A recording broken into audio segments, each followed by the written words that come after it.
하나님이 솔로몬에게 지혜와 총명을 심히 많이 주시고 또 넓은 마음을 주시되 바닷가에 모래같이 하시니 솔로몬의 지혜가 동쪽 모든 사람의 지혜와 애굽의 모든 지혜보다 뛰어난지라. 그는 모든 사람보다 지혜로워서 예스라 사람 에단과 마홀의 아들 헤만과 갈골과 다르다보다 나음으로 그의 이름이 사방 모든 나라에 들렸더라. 그가 잠언 3,000가지를 말하였고 그의 노래는 1,044편이며 그가 또 초목에 대하여 말하되 레바논의 백향목으로부터 담에 나는 우술초까지 하고 그가 또 짐승과 새와 기어다니는 것과 물고기에 대하여 말한지라. 사람들이 솔로몬의 지혜를 들으러 왔으니 이는 그의 지혜의 소문을 들은 천하의 모든 왕들이 보낸 적이더라. 아멘. 하나님이 솔로몬에게 지혜와 총명과 넓은 마음을 주셨다 했어요. 많은 지혜, 깊은 지혜, 여러 사건과 사물을 통찰하여 깨닫는 능력을 주셨어요. 사람과 환경에 대해 분석할 수 있는 능력도 탁월했어요. 그리고 이것들을 활용함에 있어서 사람이 정서적 안정감은 굉장히 중요합니다. 우리가 스포츠 경기도 보면 멘탈이 붕괴된다 그러잖아요. 투수가 잘 던지다가 한 점이 걸린 마지막 승부에 흔들리면 공이 빗나가죠. 그런 것처럼 좋은 지혜를 갖고 있어도 이게 감정의 컨트롤이 잘 안 되면 제대로 활용할 수가 없습니다.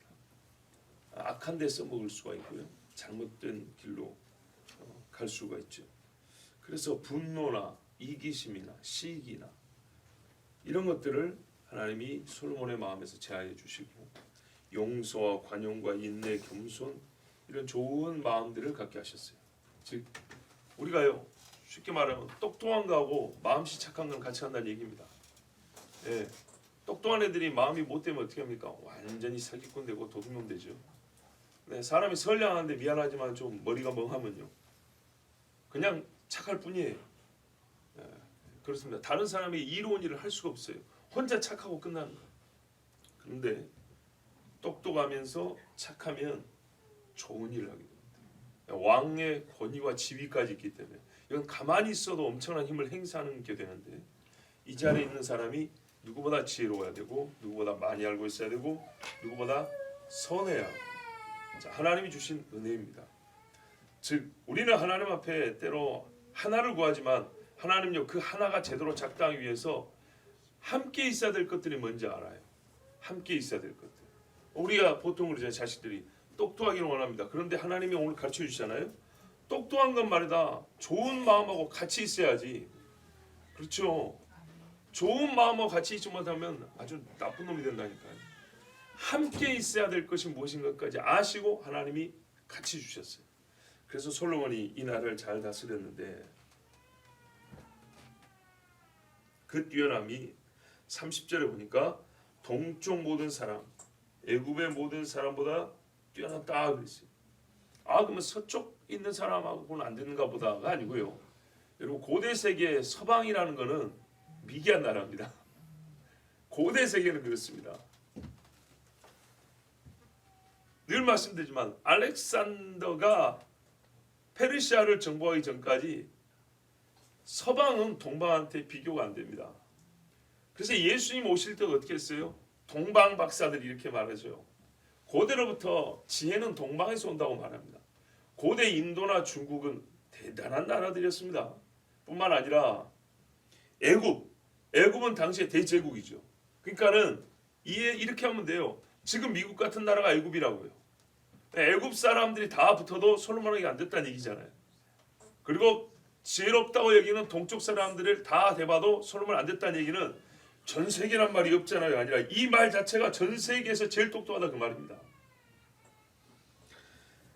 그는 모든 사람보다 지혜로워서 비교를 하자면 31절을 보세요. 예스라 사람 에단과 마홀의 아들 헤만 갈골 다르다보다 나았다. 그 이름이 사방 모든 나라에 들렸다. 그래서 소문은 사방으로 퍼졌어요. 비교는 동방하고 애굽하고만 했어요. 근데 소문은 서방, 북방, 남방으로 다 퍼졌어요. 자, 이해가 되시죠? 비교는 동방하고 해서 이기면 되는 거예요. 그만큼 대단한 지혜였는데 이 사람들이 누구냐? 여기 예스라 사람 에단이 누구고 그 다음에 누구죠 여기? 헤만, 갈골, 다르다 이 사람 누구냐 했을 때 솔직히 잘 몰라요. 어느 시대 사람인지도 잘 몰라요. 근데 성경에 이런 이름이 있긴 있어요. 또 헤만이라는 이름 많이 들어보셨죠? 헤만 다윗 시절에 그 찬양 인도했던 사람도 있죠. 레위 족수입니다. 레위 족수. 헤만의 형제 아삽 찬양 짓고 가르쳤던 사람들 굉장히 음악의 대가들입니다. 이거 똑똑한 사람들이죠. 그런데 헤만이라는 이름이 거기만 있는 건 또 아니에요. 그리고 여기 보면 헤만이 혼자 기록된 게 아니고 형제들하고 같이 기록되어 있죠. 마올의 아들 헤만과 갈골과 다르다 이렇게 되어 있죠. 근데 역대상에 기록된 헤만은 아삽하고 연결되어 있단 말이죠. 그러면 이게 제가 보기에는 동명이인이에요. 다윗 시대 헤만이 아니고 옛적에 지혜롭다고 소문난 헤만이라는 사람이에요. 자, 욥도 보세요. 얼마나 똑똑한 사람인가. 고대 실론의 최고 1인자가 욥이라고 그랬죠. 욥이 어디 사람입니까? 우스 사람이라고 그랬어요. 엊그제 제가 창세기 암송했잖아요. 우스는 어디서 왔습니까? 아람의 아들은 우스요 훌과 게델 이렇게 나온단 말이에요. 셈의 손자입니다. 셈의 손자. 셈의 손자 우스. 그러니까 욥이 셈 자손이라고 그랬잖아요. 셈 자손. 그러니까 하나님을 아는 지식이 탁월할 수밖에 없는 거예요. 그러나 그 사람은 고대 사람인데 얼마나 지혜롭습니까? 지혜로워요. 욥기도 지혜에 들어갑니다. 최고의 지혜죠. 고난 중의 지혜죠. 그렇다면 여기 나온 이 헤만, 갈골, 다르다 이 사람들은 꼭 솔로몬 시대 사람일 필요는 없습니다. 과거로부터 이어져 온 유명한 지혜자들. 어디 있는가 찾아보니까 유다 지파의 이 이름들이 나란히 나옵니다. 역대상 2장에 보면 유다 지파 족보가 기록되어 있는데 4절에서 6절에 유다의 며느리 다말이 유다로 말미암아 베레스와 세라를 낳았으니 유다의 아들이 모두 5이더라 그랬습니다. 원래 세 아들인데 둘이 죽고 하나 남았죠. 근데 이 유다가 며느리하고 통화를 하고 쌍둥이를 낳았단 말이에요. 5이 된 겁니다. 이 5 중에 베레스의 아들은 헤스론과 하물이요. 쌍둥이 중에 베레스는 헤스론과 하물을 낳았고 그 쌍둥이 중에 세라가 있는데 세라의 아들은 시므리와 에단과 헤만과 갈골과 다란이 모두 5사람이 이렇게 돼 있어요. 발음은 약간씩 차이가 있을 수 있습니다. 여기 뭐라고 나왔다고요? 세라의 아들은 시므리와 에단과 헤만과 갈골과 다라 이렇게 나와 있습니다. 그래서 지금 이 열왕기상 4장 31절과 그래도 가장 근접한 말씀은 유다 자손의 족보를 기록한 역대상 2장입니다. 그렇다면 이 사람들이 누구냐 어느 시대냐 하면 애굽의 이스라엘 자손들이 들어가죠. 막 들어갔을 때 시대입니다. 유다하고 그 아들들 혹은 손자 정도가 이제 막 어릴 때 애굽으로 들어갔단 말이에요.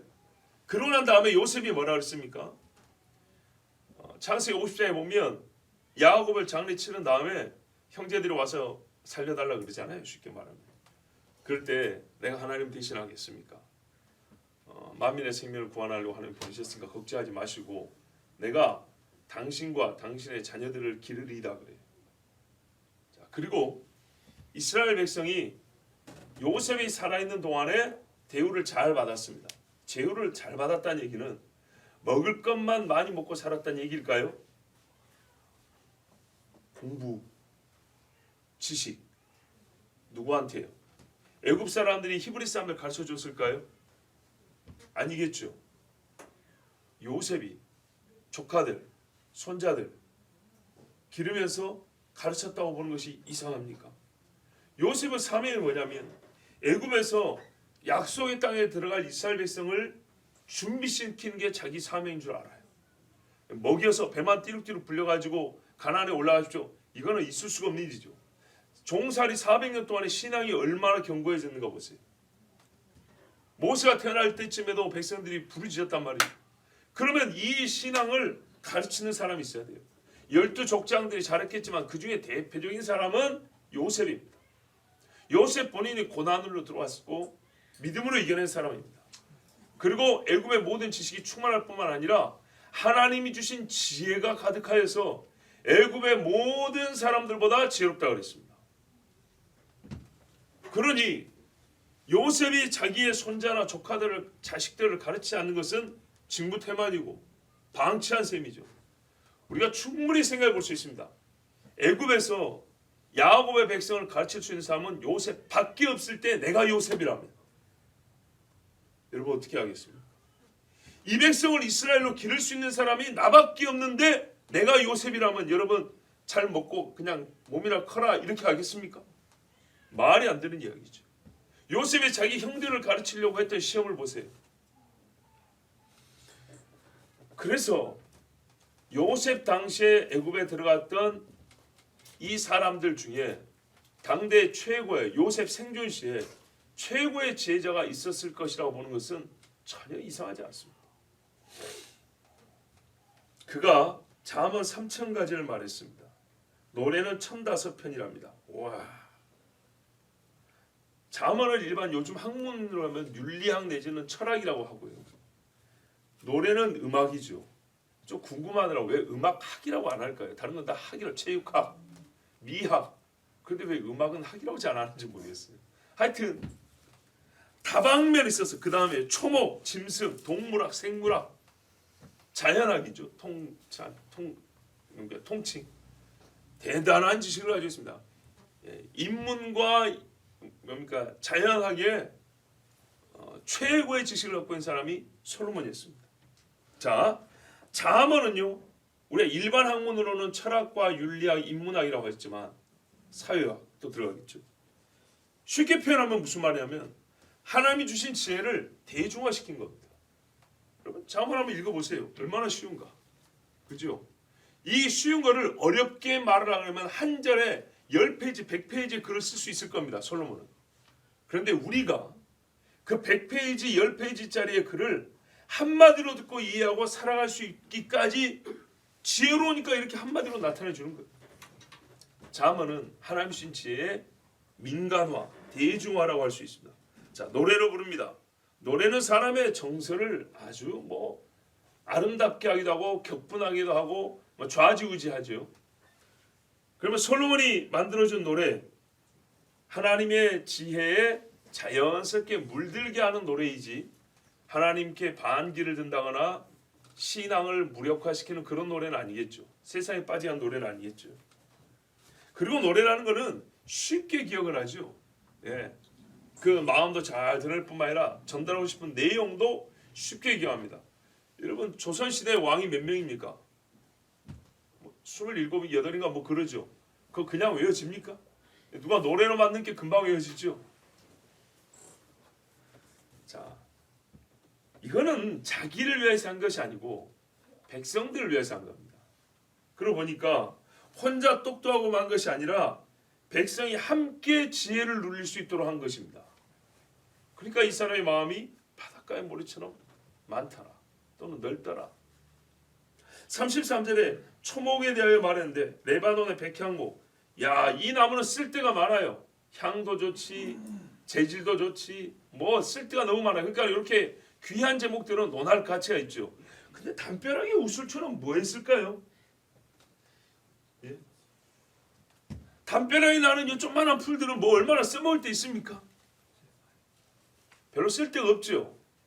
그러나 이런 것까지 똑같이 논했다는 말은 하나님이 만드신 모든 것에 대해서 동등한 가치를 가지고 있고 하나님이 창조하신 손길, 하나님의 능력이 함께하여 존재했다는 것에 대한 그 신앙이 있기 때문에 일반 세상에서는 요거는 가치 있고 요거는 버려야 되고 이러지만은 솔로몬은 그것을 구별하지 않냐고 다 똑같이 눈에 보이는 대로 논했다는 얘기입니다.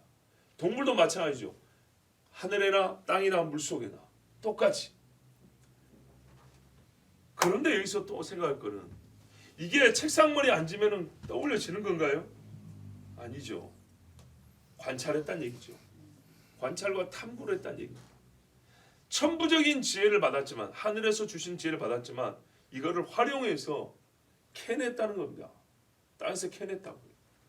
이게 필요하죠. 우리가 한국식 표현으로 흔히 이렇게 말이죠. 은사를 받아도 안 쓰면 하나님이 걷어가 버린다. 이런 말 하죠. 좋은 것도 안 쓰면 무뎌진다 그러죠. 그걸 조금 더 적극적으로 말하면 좋은 것을 받아서 쓰면 쓸수록 더 빛이 나고 더 능력이 커지죠. 더 개발이 되는 거고요. 솔로몬은 게으르지 않았어요. 잠언에도 보면 뭐라고 했냐면, 잠언에는 되게 사람을 논하고 있습니다. 여기는 지금 사람이 아닌 것들을 논한 이야기를 하고 있지만 이미 잠언에 사람을 논한 게 가득하기 때문에 굳이 사람 얘기 여기다 쓸 필요가 없었을 거예요. 뭐라 그럽니까? 내가 살펴보았는데, 내가 창문을 열고 이렇게 밤에 보니까 젊은이들이 저기 음녀한테 푸주판하는 소와 같더라 이랬어요. 그것도 뭐라 하냐면, 궁중에만 있는 줄 알았더니 잘 살펴봐요. 내가 평생 살펴봤는데 의인의 자식이 빌어먹는 거 내가 한 번도 못 봤다. 사람들은 그러더구만. 저거 얼마 못 갈 거라고. 근데 내가 일생에 살펴봤어. 보세요. 그거 당신들이 뭘 하세요? 가만히 있어봐. 주여 할렐루야. 맞아. 의인의 자식은 빌어먹지 않아. 이렇게 나온 게 아니고 살펴봤다는 거예요. 쭉 살펴봤다는 거예요. 맞아요. 하나님이 우리에게 직접 주시는 직관적 지혜가 있어요. 딱 보면 딱 보이는 게 있어요. 그런데요, 경험이 축적되고 관찰하고 연구해서 하나 둘씩 깨달아지는 게 있어요. 물론 지혜라는 것은 그 깨달아진 것이 딱 그걸 멈춰 있는 것이 아니라 여기에 이게 분열이 일어나죠. 증폭이 된다고요. 한국식 표현으로 하나를 배우면 열을 깨우친다는 말이에요. 이 지혜가 있어요. 똑같은 사람이 이렇게 눈을 가지고 시력은 똑같아요. 꽃을 봤는데 여기서 예쁘다 이러고 끝나는데, 솔로몬을 보면 이게 조금 더 자세히 보니까 이파리가 몇 개고 술이 있네. 그리고 이게 눈 좋은 사람들 보면 이 줄기 꽃잎 밑에서 뭔가 흐르는 것도 볼 수 있어요. 이러면서 점점 깊이 탐구하여서 이들에 관한 지식을 축적하고 사람들에게 가르쳤단 말입니다. 대하여 말하였다. 이건 연구했단 말입니다. 연구. 자, 우리가 하나님 앞에 나는 솔로몬 같은 지혜가 없으니까요. 천만의 말씀입니다. 솔로몬만한 지혜가 없으니까 솔로몬만큼 안 하면 되는 거예요. 못해도 괜찮은 거예요. 자음은 3천이 아니라 그래도 우리는 한두 개는 지을 수 있어요. 솔로몬같이 노래를 1005편을 쓸 수는 없어도 솔로몬은 아니니까요. 그러나 여러분 두세 곡은 만들어서 부를 수 있어요. 하나님 앞에 그렇게 할 수 있어요. 우리가 다윗처럼 싸움을 못해도 골리앗 아니라 일반 사람들한테는 가서 복음 전할 수 있어요. 그걸 못하겠습니까? 남보다 똑똑한 걸 증명하기 위해서 논했던 것이 아니라 다스림과 활용을 위해서. 자, 왕으로 다스려야 되잖아요. 사람만 다스리는 것이 아니라 산천초목까지 다 왕 앞에 있는 겁니다. 그리고 이것들을 이용하고 써야 될 사람들이 자기 백성들이 있기 때문에 그들에게 도움이 되고자 논하여 또 가르쳤습니다. 이 부분이 중요합니다. 아까도 32절에 지혜를 민간화, 대중화 시켰다. 이렇게 간단히 정리해 드렸는데, 이 33절을 보면 지식을 전수했다는 얘기입니다. 지식을 전수. 자, 밖에서 온 사람들이 있어요. 듣고 싶어서. 지혜 자체가 이렇게 넘어가는 게 아닙니다. 지혜로 말미암아 쌓인 지식을 듣고 와, 저 사람 지혜롭구나 이렇게 하는 겁니다. 지혜 있는 사람의 말을 듣고 와, 지혜롭구나 이렇게 보고한 것이지, 만나서 한 끼 먹으면 지혜가 5% 넘어가고 또 5% 넘어가 이런 식이 아닙니다. 지혜는 여전히 솔로몬 속에 있습니다. 근데 외국 사람들이 와가지고 선물 주고 솔로몬의 말을 들을 때 그가 지혜롭다는 걸 알고 지혜의 맛을 보고 하는 겁니다. 자기들이 지혜를 얻어서 속에 들고 가고 하는 게 아니라, 한마디로 솔로몬은 지혜를 보여주고, 그렇죠? 지혜의 결과를 그들에게 전해주고 가르쳐 주었습니다. 그러면 외국 사람들한테는 그렇게 하고 본국 백성에는 안 했을까요? 본국 백성이 했죠. 그래서 말입니다. 자, 논하고 불렀다. 잠언을 썼다. 썼어요. 기록을 남겼어요. 누구든지 읽을 수 있도록. 그래서 오늘 우리도 읽고 있잖아요. 잠언, 전도서 우리도 읽고 있지 않습니까? 지혜로 말미암은 지식을 전수하고 가르치기 위하여 힘썼다는 얘기입니다. 이게 참 중요합니다. 우리가 사도들에게서도 배우지만은 하나님 주신 영감에 따라서 깨닫게 된 말씀을 전하고 배우는 것. 모세가 태어났을 때 그 부모가 하나님의 때가 되었다는 것을 듣지 않았으면 어떻게 알겠습니까? 신명기에도 보면 7장인가에 너 궁금한 거 있으면 너희 조상에게 역대 이야기를 듣고 싶으면 너희 아버지한테 물어보라 그러고, 시편 73편에도 보면 우리가 지금 알고 있는 것은 우리 조상들이 우리에게 전하여 준 바요 우리가 귀로 듣고 깨닫는 바니라 이렇게 돼 있습니다. 솔로몬이 가르쳤어요. 자, 34절에 이 지혜가 얼마나 좋은가 보세요. 외국에서 소문이 나가지고요, 천하 모든 왕들이 보낸 자들, 사방에서 왕들이 신하들을 보내서 좀 듣고 오라 그랬어요. 배워오라 그랬어요. 그러면은 빈손으로 왔을까요? 재물을 많이 가져왔겠죠. 급기야 절정은 슈바의 여왕은 직접 왔어요. 이전에는 사실을 버렸다죠. 왜? 왕들이 자존심 있지. 저같이 새파란 왕인데 흰수염 난 왕이 지혜를 배우겠다고 그 선물 싸들고 오겠습니까? 그래서 믿을 만한 신하들이나 자기 아들들 왕자들 이렇게 보냈단 말이에요. 그런데 이 여왕은 직접 왔어요. 그 좋은 거는 직접 들어야지. 물론 개인적으로 또 여왕이기 때문에 남자였던 솔로몬한테 관심도 있었겠죠. 그래서 직접 왔어요. 배 타고 말 타고 낙타 타고 가마 타고 고생해서 왔어요. 그리고 가져온 게 얼마나 많습니까? 어마어마한 선물을 가져왔죠. 자, 이것을 보면 말이죠, 지혜가 역시 제일이구나. 보세요. 지혜로우니까 이름 높아지죠. 백성은 평안하죠. 부유하죠. 거기다 그 부유를 바르게 쓸 수 있는 질서가 잡혀 있죠. 외국에서 높은 사람들 다 찾아오죠. 우리나라에만 있는 게 아니라 외국에 있는 재물들도 다 오죠. 이야, 여러분, 이스라엘의 땅에 묻혀 있는 것은 바뀌지 않아요. 그렇지 않습니까? 근데 솔로몬이 가지게 된 것들은 이스라엘 땅에서 나는 게 아닌 게 많다고요. 저 아프리카 땅에서 나는 것도 있고, 북부에서 나는 것들도 있고, 동방에서, 저 바다에서 나는 것들도 있어요. 자기 손으로 캐지 않은 것들, 파지 않은 것들이 최고의 세공과 정렬을 거쳐서 솔로몬 손으로 들어오는 거예요. 그것들로 궁도 짓고 백성도 다스리고. 잠언 8장 11절에 대저 지혜는 진주보다 나음으로 무릇 원하는 것을 이에 비교할 수 없음이니라. 진주는 바다에서 나는 거죠. 물론 이스라엘도 바다가 있지만은 우리가 좀 넓게 볼 때 저 멀리 물속에 있는 것도 지혜 앞에 무릎 꿇을 수밖에 없고, 지혜로 말미암아 그것들이 다 와서 교환하자고 자기들이 먼저 손을 내밀게 돼 있어요. 잠언 16장 16절에 지혜를 얻는 것이 금을 얻는 것보다 얼마나 나은고 명철을 얻는 것이 은을 얻는 것보다 더욱 나으니라. 보십시오. 땅의 보석들이 지혜 앞으로 나옵니다. 전도서 9장 18절에 다 솔로몬의 말입니다. 본인이 다 경험한 일들입니다. 지혜가 병기보다 나으니라. 그러나 한 죄인이 많은 선을 패괴케 하느니라. 지혜로운 한 사람이 수많은 병기보다 낫다는 거죠. 다윗 한 사람이 있어서 이겼지 다윗에 있던 군인들이 잘나서 전쟁을 이겼습니까? 옛날에 중국에도 말이죠, 지혜로운 사람도 있어요. 공자나 묵자나 이런 유명한 사람도 있죠.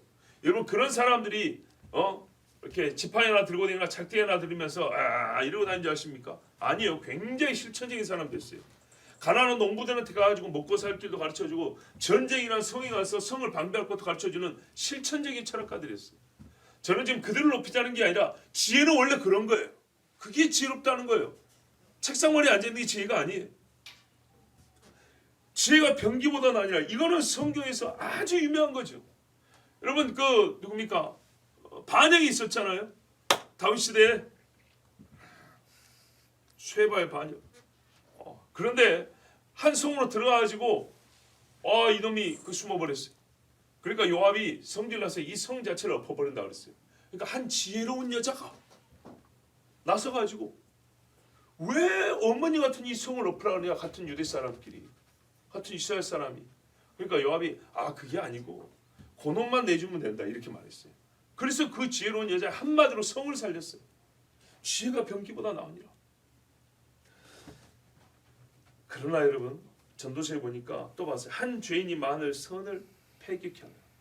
한 죄인이 있어서 여러 선들을 썩어 못쓰게 만들어 버린다. 그런 것도 있습니다. 그러니까요. 지혜가 함께 뭐세요? 선함과 함께 있어야죠. 선함과 지혜가 현재까지는 그렇게 잘 되어 있습니다. 하나님께서 솔로몬에게 지혜를 주셨어요. 한없이 주셨어요. 바닷가의 모래같이 많고 다양한 면에서 뛰어나게 하셨어요.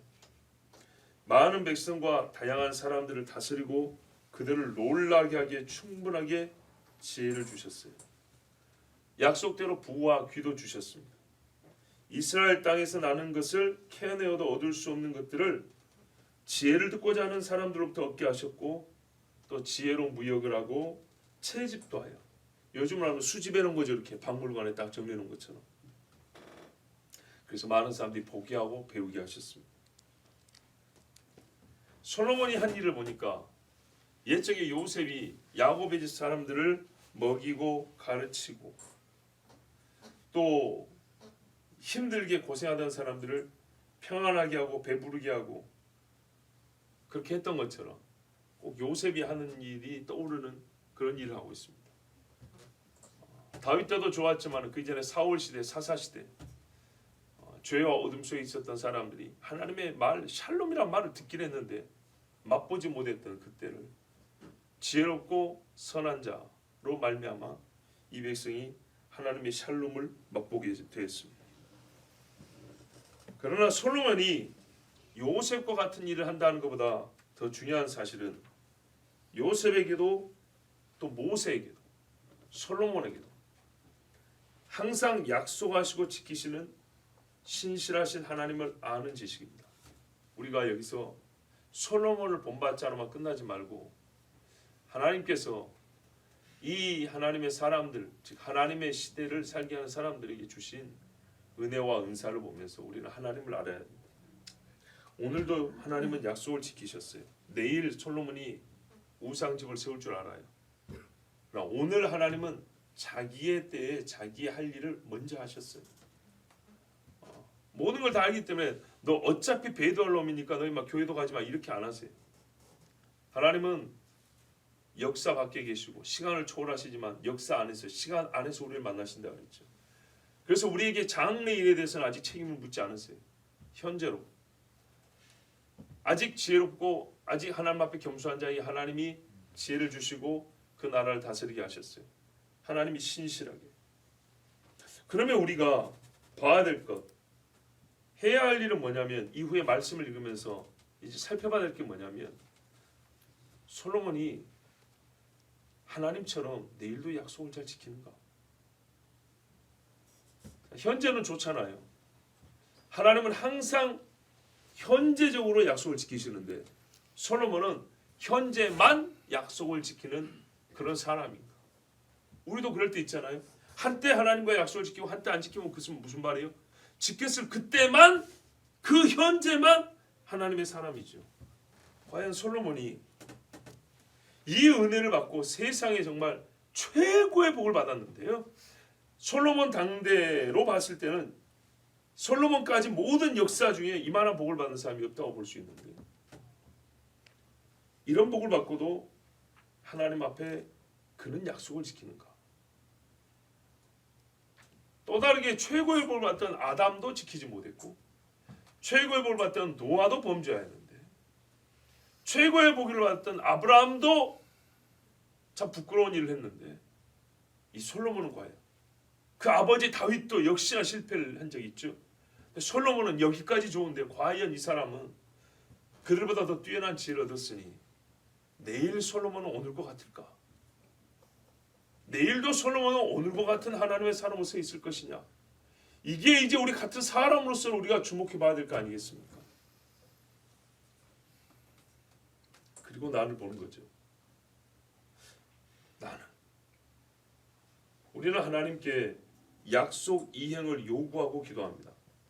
제가 중학교 때 우리 동네 형한테 배웠는데 하나님이 이 기도는 분명히 들어주신대요. 어떤 게 성경을 근거로 기도하래요. 하나님이 이렇게 말씀했잖아요. 하나님이 이렇게 말씀하셨잖아요. 이제 더 구체적이면 성경 어디 몇 장 몇 절 이렇게 돼 있잖아요. 그럼 하나님이 거짓말 안 하는 하나님인데 안 지키겠냐? 그렇구나 했어요. 근데 우리가 평상시에도 그렇게 해요. 꼭 몇 장 몇 절 안 하지만 하나님을 믿는 자들을 돌보시는 아버지 하나님, 그러므로 오늘도 우리를 돌봐주시고 뭐 이런 식의 논리로 하나님의 약속을 근거로 기도를 해요. 하나님은 약속을 지키시는 분이시죠? 하면서 하소연한다는 얘기입니다. 그렇다면 하나님께는 나에게 너는 나와의 약속을 지키는 자녀이지? 라고 물어볼 권한이 없습니까? 우리 지나치게 일방적이지 않나요? 하나님 이렇게 말씀하셨잖아요. 하나님이 너도 나한테 그렇게 했지, 그렇게 말했지. 하나님은 이렇게 물어볼 입이 없으신가요? 아니죠. 모세한테 했잖아요. 귀를 만든 자가 누구며 입을 만든 자가 누구냐. 그래서 말을 하게 한 자도 나며 말 못하게 한 자도 나다 그랬어요. 우리가 하나님께 약속을 요구하되 어느 정도로 요구하냐면요, 신격에 맞게 요구해요. 하나님 신이시잖아요. 전능하신 분이시잖아요. 하나님에게 약속을 요구할 때는 신격에 맞게 요구를 하면서 우리가 약속을 하나님 앞에 이행할 때는요, 인격에도 맞지 않는 불성실을 보일 때가 많아요. 신하고 대화하는데 인격적이지 못한 모습으로도 하나님을 마주할 때가 많아요. 그걸 보겠다는 겁니다. 그걸 봐야 하는 거죠. 하나님께서 인간과 인간 사이에서 있을 수 없는 선물, 지혜를 정말 신격에 맞게 부어주셨어요. 하나님 크시지 않아요? 보세요. 너무 확 부어져 버리잖아요. 어떤 인간도 이렇게 안 해요. 하나님이니까 그렇게 하는 거예요. 신격에 맞는 선물을 부어줬는데 솔로몬은 과연 하나님을 인격의 수준에서라도 섬기고 그렇게 대우하는가? 우리 자신을 돌아봐야겠습니다. 우리도 역시 그렇거든요. 항상 하나님께 신격에 맞는 복을 요구하고 기대하고 약속을 이행해 달라고 합니다. 그러면서 우리는 과연 하나님 앞에 신격에 맞는 예배하고 신격에 맞는 믿음을 보이고 신격에 맞는 섬김을 하는가? 아니, 그 정도 못되면 인격에 맞게라도 하나님을 존경하고 높이고 하나님 앞에 자기 자신을 돌아보는가? 솔로몬은 안타깝게도 뒤에 가면 그러지 못하지요. 우리 자신을 보십시다. 최고로 지혜로운 사람이 이랬다면, 하나님의 모든 하늘을 신뢰하는 사람, 맛본 사람이 그랬다면 우리는 과연 얼마나 단단하고 신실한 하나님의 사람이 될 수 있을까? 그렇지 못한 것에 대해서는 다 자기 스스로 책임을 져야 합니다. 하나님은 사람의 선악간에 판단하신다고 전도서에, 잠언 전도서에 솔로몬 본인의 입으로 그렇게 고백하게 하셨습니다. 하나님께서는 요한계시록에 사람의 각 사람의 행위에 따라 심판한다고 분명히 말씀했습니다. 전에 크게 기도했으면 지금도 기도 소리가 들려야 하고, 전에 하나님 앞에 눈물을 흘렸으면 지금도 하나님 사랑합니다 있어야 하고, 그때 현재적으로 하나님 섬기는데 즐거움이 있었으면 지금 이 현재에도 주를 생각하며 기쁨이 있어야 정상입니다. 하나님은 변하지 않잖아요. 우리는 하나님은 변하지 않으시죠 하면서 우리가 상하고 변질된 모습을 보이는 것은 아무렇지도 않다고 생각하면 되겠습니까? 자, 하나님이 솔로몬에게 큰 복을 주셨습니다. 이스라엘 백성이 전무후무하게 경험하지 못한 은혜를 경험하겠습니다. 이 은혜를 계속 간직할 것이냐, 그러지 못할 것이냐, 신명기 말씀대로 생명과 사망의 길에 내 앞에 있노라 했습니다. 여호와의 말씀을 하나님의 신격에 맞게 지키면 유지될 것이고, 인격에도 미치지 못할 정도로 하나님을 대하면 하나님이 다 거두어 버릴 것입니다. 오늘 우리가 어찌해야 될지 자기 자신을 결정지으십시오. 우리 함께 이 시간에 기도합니다.